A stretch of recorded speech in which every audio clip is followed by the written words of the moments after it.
Dear students, good morning all of you. आप सभी का एक बार फिर से सर्वोदय पब्लिक स्कूल की ऑनलाइन क्लासेज में स्वागत है। प्यारे बच्चों, आज अपन पढ़ेंगे फोर्थ यूनिट में भारत के पड़ोसी राष्ट्र पाकिस्तान, चीन और नेपाल के साथ संबंधों के बारे में। और इसी लेसन का ये फर्स्ट पार्ट है। और भारत के पड़ोसी राष्ट्रों के साथ वर्तमान में अगर अपन बात करते हैं तो सबसे जो महत्वपूर्ण और बेहद संवेदनशील जो संबंध बने हुए हैं वह हैं पाकिस्तान के साथ, चीन के साथ और नेपाल के साथ। यह आपको ध्यान में रखना है। यानी वर्तमान में भारत के जो संवेदनशील संबंध बने हुए हैं वह हैं पाकिस्तान के साथ, चीन के साथ व नेपाल के साथ बने हुए हैं। यद्यपि अगर अपन बात करते हैं अपने भारत की विदेश नीति की, जिसमें अपन ने इसी फोर्थ यूनिट के फर्स्ट लेसन में पढ़ा था भारत की विदेश नीति की विशेषताओं में, तो भारत की विदेश नीति का मूल तत्व अपन ने देखा था कि जो पड़ोसी मुल्क हैं, जो राष्ट्र हैं, उसके साथ शांतिपूर्ण सद्भावना के साथ मैत्रीपूर्ण संबंध बनाए रखना। यानी कि भारत की विदेश नीति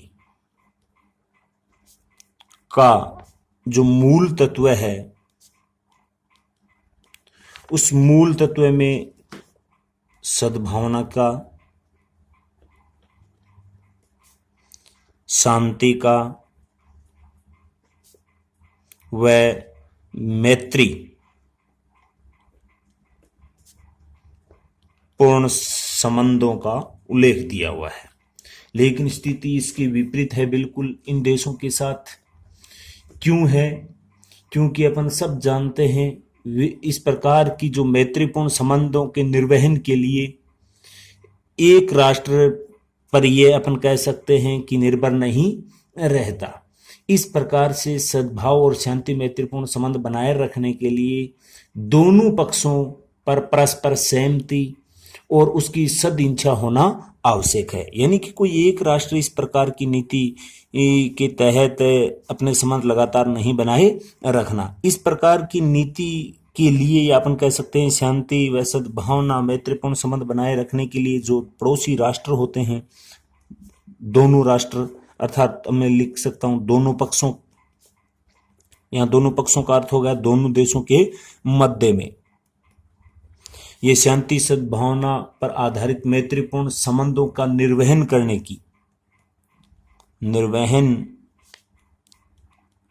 करने की सद इच्छा होनी चाहिए। क्योंकि किसी एक राष्ट्र पर इस प्रकार से अपन नहीं कह सकते कि कोई एक राष्ट्र इस प्रकार से शांतिपूर्ण सहअस्तित्व की भावना बनाए रख सकता है। क्योंकि अपन सब जानते हैं भारत में अपनी सीमाओं पर सटे जितने भी ये पड़ोसी राष्ट्र हैं उसमें शांतिपूर्ण संबंधों का हिमायती तो जरूर है भारत, लेकिन अपनी जो अपन कह सकते हैं कि सीमाओं में अगर कोई घुसपैठ करेगा, अतिक्रमण करेगा या अपने देश के जो अंदरूनी मामले हैं उसमें हस्तक्षेप करेगा तो उस के अपन कह सकते हैं कि इस प्रकार की स्थिति के खिलाफ या वो चुपचाप नहीं बैठे सकता। इसलिए जब कभी राष्ट्र जब पड़ोसी राष्ट्र अपनी हदों से बाहर निकल जाते हैं या अपन कह सकते हैं कि वो अपनी हरकतों से बाज नहीं आते हैं, तो उस स्थिति के अंदर भारत को भी एक प्रकार से अपन कह सकते हैं कि प्रत्युत्तर देना पड़ता है। और स्वतंत्रता के तुरंत बाद भी ऐसी ही स्थिति बनी थी। अपन अच्छे से जानते हैं 1947 में जैसे ही भारत आज़ाद हुआ, धर्म के आधार पर इसके दो टुकड़े हो गए। तभी से पाकिस्तान लगातार भारत के साथ कश्मीर विवाद को लेकर और इस प्रकार की स्थिति यानी सौहार्दपूर्ण स्थिति से काफी दूर बढ़ता चला जा रहा है। और साथ में अगर अपन चीन की बात करते हैं तो चीन में भी एक सामयिक अपन कह सकते हैं, अचानक से 1962 में युद्ध किया था। नेपाल की बात करते हैं तो जिस समय महेंद्र वहां का सम्राट हुआ करता था, उसको सपरिवार हत्या हुई थी। उसके बाद कुछ सुधार तो जरूर हुए हैं, लेकिन वो पहले जैसे अब संबंध वर्तमान में नहीं रहे हैं। तो इस प्रकार से अपन कह सकते हैं कि वर्तमान में मुख्यतः पाकिस्तान, चीन और नेपाल के साथ ये सौहार्दपूर्ण संबंध बने हुए नहीं हैं। इसमें ये सौहार्दपूर्ण, शांति, मैत्रीपूर्ण संबंध बनाए रखने के लिए जो पड़ोसी राष्ट्र, उन सभी का ये कर्तव्य बनता है कि वो अपनी सदिच्छा से शांति व्यवस्था बनाए रखते हुए मैत्रीपूर्ण संबंधों को आगे बढ़ाए। लेकिन भारत तो ये चाहता है, भारत की विदेश नीति में भी है, लेकिन ये एक पक्ष से ये नहीं हो सकता, क्योंकि ये पड़ोसी ही राष्ट्र अपनी हरकतों से बाज नहीं आता है, तो उसको कई बार जवाब भी देना पड़ता है। तो इसके साथ अपन कह सकते हैं कि वर्तमान में अति संवेदनशील संबंध बने हुए हैं पाकिस्तान, चीन और नेपाल के साथ। और इसी के संबंध में अगर भारतीय विदेश नीति का अपन अध्ययन करते हैं तो एक बात बिल्कुल स्पष्ट अपने को नजर आती है कि भारत के सामने लगातार निरंतर काफी जटिल चुनौतियां आई हैं। और उन जटिल चुनौतियों में अगर देखें, आजादी के तुरंत बाद 1948 में कश्मीर विवाद हो गया था। कश्मीर पर पाकिस्तान ने अचानक से आतंकी घुसपैठ करवाई थी, युद्ध हो गया था। युद्ध के दौरान अपन अच्छे से जानते हैं, भारत की जो कश्मीर अपना जो राज्य था, वर्तमान में तो उसको संघ शासित प्रदेश का जो दर्जा दे दिया है, लेकिन पहले जब राज्य था तो उसका 1/3 हिस्सा अवैध रूप से पाकिस्तान ने उस पर कब्जा कर लिया था, जो आज तक भी विवाद चलता आ रहा है। और इसी कश्मीर विवाद को लेकर आज तक के इतिहास में पाकिस्तान से काफी बार युद्ध भी हो गए। जैसे 1948 की बात करते हैं, 1965 के युद्ध की बात करते हैं, 71 की बात करते हैं, 1999 में कारगिल का युद्ध हुआ था, लेकिन मूल मकसद उनका कहीं ना कहीं कश्मीर से ही था। तो इस प्रकार की स्थिति बनी हुई है।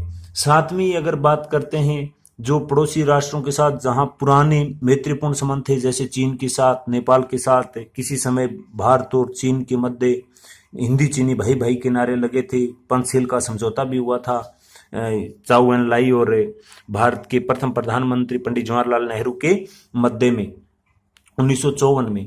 उस समय तक तो काफी अच्छे संबंध थे, लेकिन धीरे धीरे कुछ टकराव की स्थिति उत्पन्न हुई। टकराव की स्थिति उत्पन्न होने की वजह से अपन अच्छे से जानते हैं, वो पंचशील का जो सिद्धांत था उस पर अडिग नहीं रहा चीन, और असामयिक युद्ध की घोषणा करते हुए युद्ध प्रारंभ कर दिया था 1962 के अंदर। किसने? चीन ने। जिसके बाद चीन के साथ भी अपने संबंध हैं वो वर्तमान में अच्छे नहीं हैं। और साथ में अगर बात करते हैं नेपाल की, तो नेपाल के जो प्राचीन समय में जो भारत के अधीन ही एक प्रकार से अपन कह सकते हैं, भारत से ही नेपाल का शासन प्रशासन संचालित किया जाता था, भारत से ही उसकी विदेश नीतियों का निर्धारण किया जाता था। उसमें भी वर्तमान स्थिति में चीन आदि के हस्तक्षेप करने से उसके साथ भी संबंध लगातार बिगड़े हुए हैं।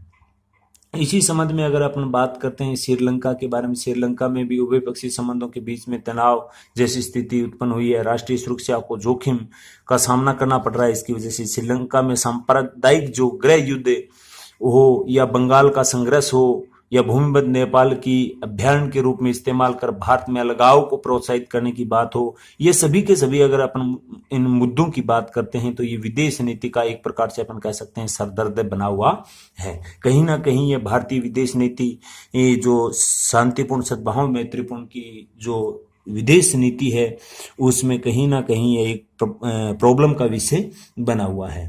तो इस प्रकार से अपने को इन तीनों राष्ट्रों के साथ किस प्रकार के संबंध प्राचीन काल से वर्तमान तक रहे हैं, उनके संबंध में अपन विस्तार से पढ़ेंगे आज की इस कक्षा में। तो सबसे पहले अपन देखते हैं भारत पाक संबंध के मध्य में।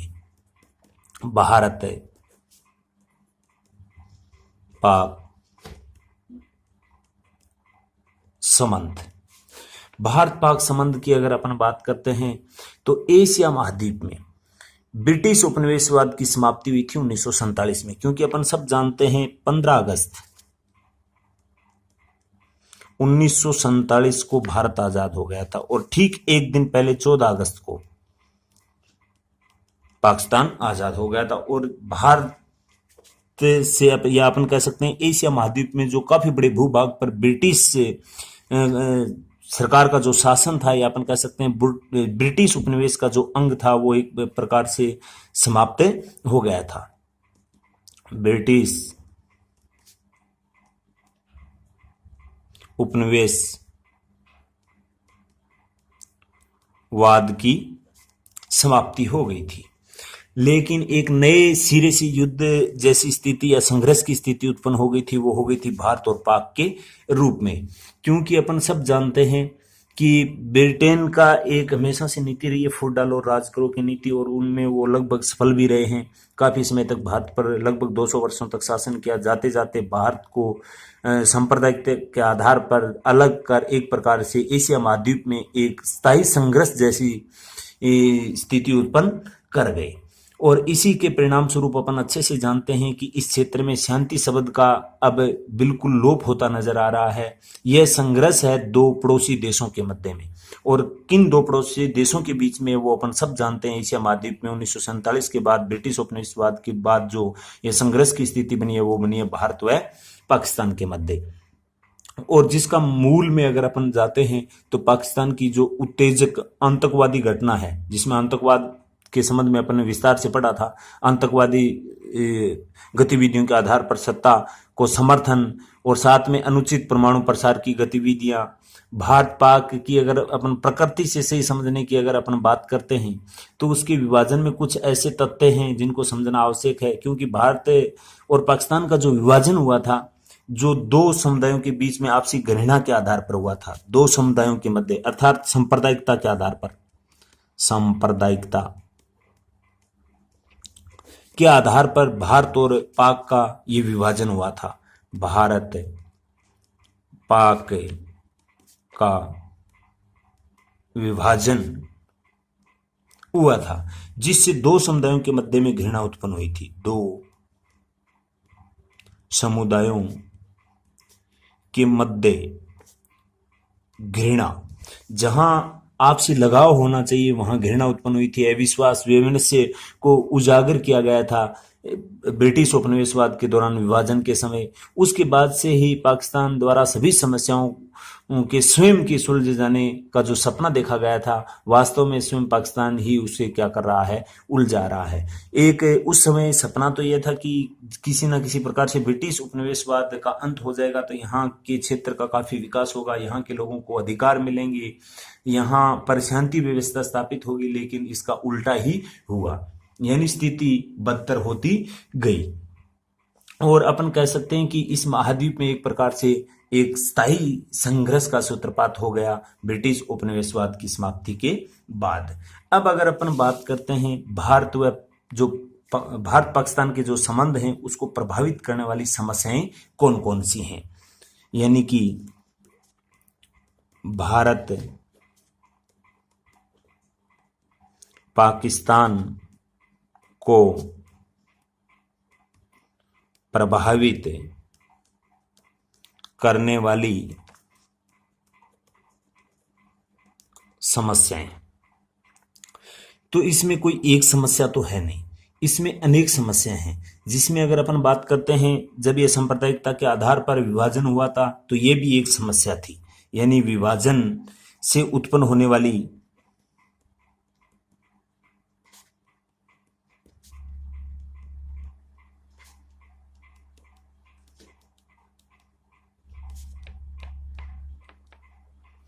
समस्याएं, जिसमें ऋण अदायगी का क्वेश्चन है, और है भूमि के संबंध में है, ये अपनी सिंचित भूमि आदि अनेक ऐसे कारण थे, जैसे लोगों का इधर से उधर स्थानांतरण की बात आती है। ये विभाजन के दौरान जो समस्याएं उत्पन्न हुई थी वो भी एक प्रकार से इनको प्रभावित कर रही है। साथ में अगर बात करते हैं पाकिस्तान की जो एक प्रकार से जिहाद की नीति है, उससे उत्पन्न होने वाली जो समस्याएं हैं, क्योंकि पाकिस्तान जिहाद के नाम पर बिल्कुल आतंकवाद का खुला समर्थन कर रहा है, वो भी एक समस्या बनी हुई है।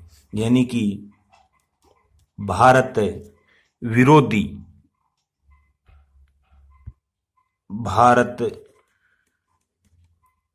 विरोधी नीति, अर्थात अपन कह सकते हैं जो पाकिस्तान की जिहाद की नीति है, जिहाद, जिहाद की अगर अपन बात करते हैं तो आप अच्छे से जानते हैं धर्म युद्ध, जिसमें आपने बाबर ने जो नाम दिया था खानवा के युद्ध में, जो जिहाद का नाम दिया था वो आपको ध्यान में ही होगा, यानी धर्म युद्ध।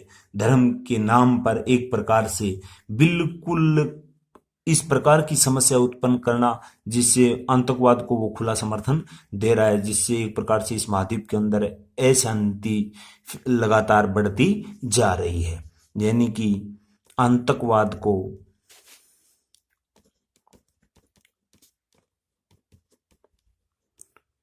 खुला समर्थन। साथ में अगर अपन बात करते हैं पाकिस्तान, पाकिस्तान सेंटो आदि, यानी जो एक प्रकार से सभी का सदस्य है, जिसमें भारत को चारों ओर से घेरने का लगातार वो प्रयास कर रहा है, जिसमें वो चीन अमेरिका के साथ भी भारत के विरुद्ध समन्वय बना रहा है। तो ये इस प्रकार से ये प्रभावित करने वाली कुछ समस्याएं हैं, जिससे निरंतर भारत पाकिस्तान के संबंध बिगड़ते जा रहे हैं। इसी के साथ अगर अपन बात करते हैं कि जो पाकिस्तान है और जो भारत है, उसके मध्य जो सैन्य तनाव को जो दर्शाने वाले कुछ तथ्य हैं, उन पर अगर अपन नजर डालते हैं उन तथ्यों पर, तब भी अपने सामने यह स्पष्ट हो जाता है कि किस प्रकार से भारत के विरुद्ध पाकिस्तान एक प्रकार से रणनीति तैयार कर रहा है। जिसमें अपन अगर देखते हैं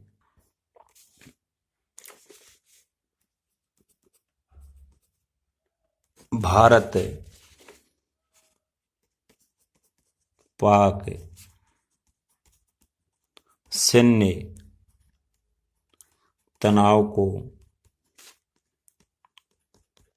दर्शाने वाले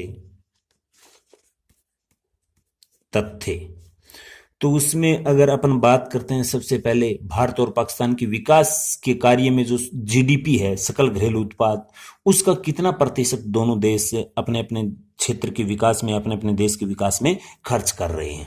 यानी कि विकास के कार्यों में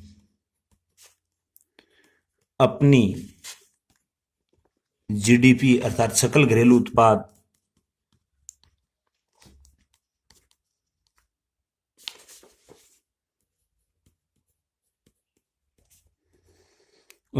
का भारत तो खर्च कर रहा है 6.2%, और वहीं अगर अपन बात करते हैं पाकिस्तान की, तो वो कर रहा है मात्र 3.8%। ये अंतर ही बता रहा है कि कौन किस प्रकार से एक तनाव की स्थिति उत्पन्न कर रहा है। भारत तो अपनी जीडीपी का 6.2% विकास के कार्य में लगा रहा है, और वहां पाकिस्तान सिर्फ और सिर्फ 3.8% लगा रहा है। साथ में अगर अपन बात करते हैं भारत और पाकिस्तान में सैन्य तैयारियों के संबंध में, यानी भारत पाक अपने सैन्य तैयारी में जो जीडीपी का हिस्सा खर्च हो रहा है, जीडीपी का, वो भारत तो कर रहा है 2.9%, मात्र और मात्र 2.9% सैन्य तैयारी में। और वहीं अगर पाकिस्तान की बात करें तो वो कर रहा है 4.7%, यानी सैन्य तैयारी में ज्यादा खर्च पाकिस्तान कर रहा है, विकास के कार्य में बिल्कुल नहीं के बराबर कर रहा है। और भारत वहां सैन्य तैयारी में कर रहा है बिल्कुल कम 2.9%। साथ में अगर अपन बात करते हैं जिहाद और आतंकवाद से जुड़ी गतिविधियों के संबंध में, तो भारत तो उसमें बिल्कुल कर ही नहीं रहा, यानी जिहाद या आतंकवाद के संबंध में अपनी जीडीपी का, सकल घरेलू उत्पाद का, भारत तो कर रहा है 0%, यानी बिल्कुल भी नहीं कर रहा है। और अगर अपन बात करते हैं भारत की, तो वो तो हो गई 0। और अगर इसी परिदृश्य में अगर देखें पाकिस्तान की, जिहाद और आतंकवाद के संबंध में अपनी सकल घरेलू उत्पाद का कितना प्रतिशत हो रहा है वो हो रहा है 8%।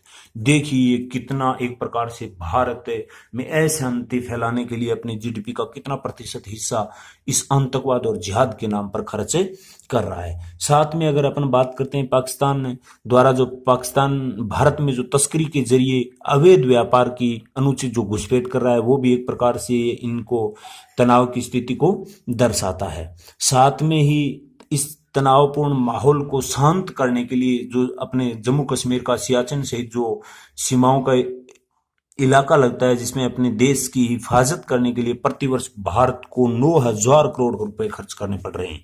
यानी इन सब की वजह से, इस पाकिस्तान की इस गलत हरकतों की वजह से भारत की सीमाओं को सुरक्षित रखने या अपन कह सकते हैं उसकी भारत की हिफाजत के लिए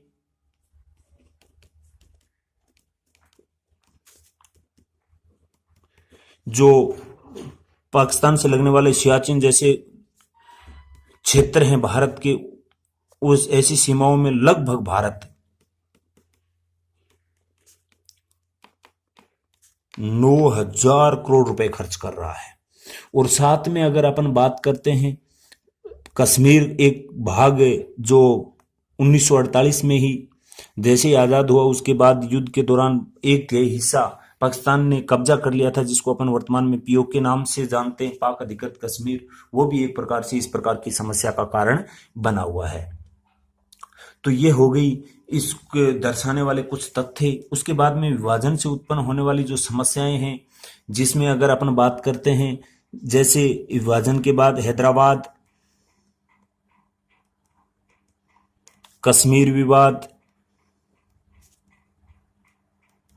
जूनागढ़ विवाद, ऋण अदायगी का प्रश्न, नहरी विवाद, शरणार्थियों का